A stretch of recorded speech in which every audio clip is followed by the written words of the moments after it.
memberikan referensi ke tuple pada relasi yang lain. Berlaku seperti logical pointer. Contoh foreign key dalam SQL, hanya student yang terdaftar dalam relasi student yang diperbolehkan untuk mengikuti suatu perkuliahan. Source code-nya seperti berikut.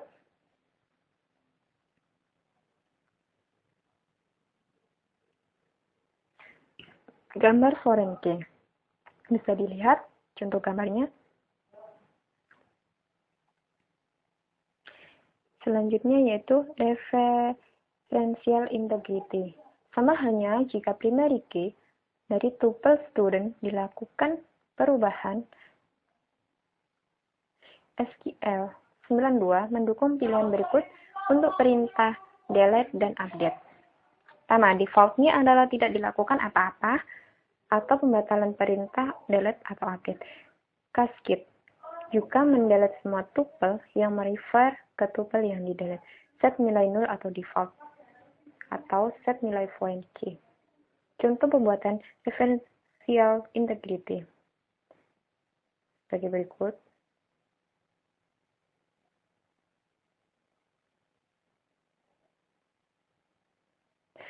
Yang keempat yang akan kita bahas yaitu Structured Query Language atau yang disebut SQL.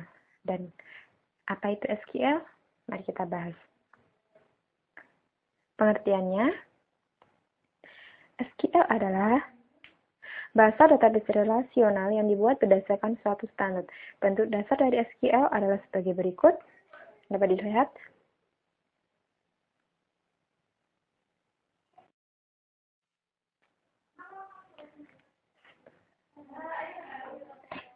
Sama select list. Daftar nama kolom dari tabel-tabel yang tercantum pada form list. From list. Pada klausa from adalah daftar nama tabel. Nama tabel dapat diikuti oleh nama alias. Nama alias berguna ketika nama tabel yang sama muncul lebih dari sekali pada kolom tabel. Selanjutnya yaitu kualifikasi dan kata kunci distinct. Apakah kualifikasi itu? Yaitu klausa where merupakan kombinasi boolean atau pernyataan kata sambung. Sedangkan kata kunci distinct bersifat boolean yang menghapus duplikat. Set manipulation yang memperluas query dasar SQL.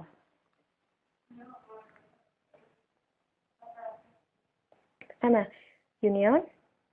Kedua, intersect. Yang ketiga, except. Yang keempat, in. Yang kelima, any. Yang ketujuh, all. Yang kedelapan, exist. Yang kesembilan, nested query. Selanjutnya, operasi agregat pada sembarang kolom. Pertama, count. Yang kedua, sum. Yang ketiga, AVG. Yang keempat, max. Yang kelima, min. Dan apakah count itu? Count berguna untuk menghitung caca, dengan sum menghitung jumlah seluruh nilai, AVG menghitung rata-rata nilai, max mencari nilai paling besar, min mencari nilai paling kecil. Untuk pembahasan yang terakhir yaitu normalisasi.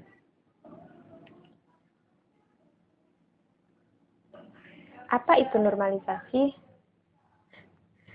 Pengertiannya, normalisasi adalah perbaikan skema database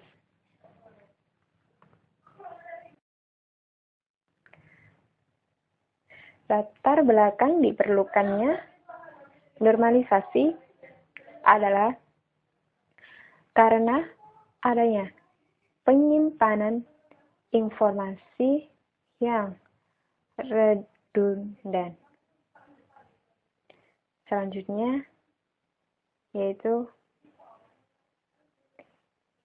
istilah normalisasi berasal dari E.F. Cook, salah seorang perintis teknologi basis data.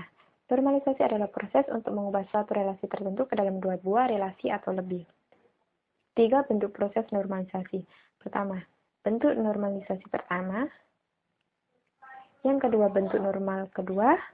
Yang ketiga, bentuk normal ketiga. Kita akan membahas mengenai bentuk normal pertama. Pengertiannya yaitu suatu relasi dikatakan dalam bentuk normal pertama jika dan hanya jika setiap atribut bernilai tunggal untuk setiap atribut bernilai. Contohnya sebagai berikut.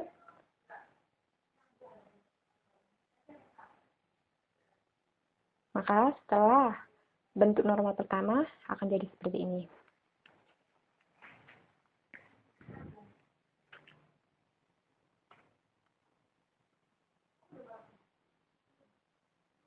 Selanjutnya yaitu bentuk normal kedua. Pengertiannya, suatu relasi dikatakan dalam bentuk normal kedua jika berada dalam normal pertama dan setiap atribut bukan kunci. Contohnya adalah sebagai berikut.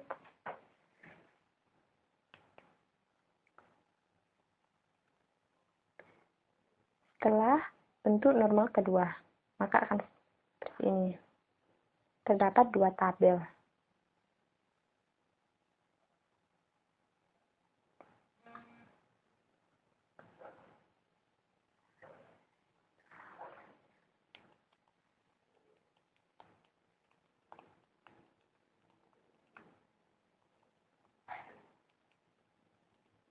Yang ketiga yaitu bentuk normal ketiga. Pengertiannya, suatu relasi dikatakan dalam bentuk normal ketiga jika berada dalam normal kedua dan setiap atribut bukan kunci, tidak memiliki ketergantungan.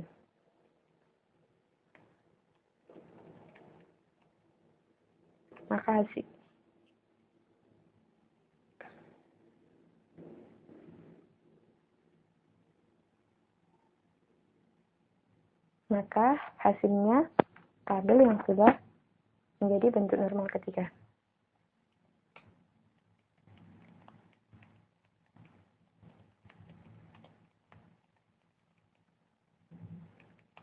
Latihan gambar sebuah diagram. Ini latihannya. Untuk setiap latihannya, Anda bisa mengerjakannya sendiri tanpa ada bantuan dari kami. Terima kasih.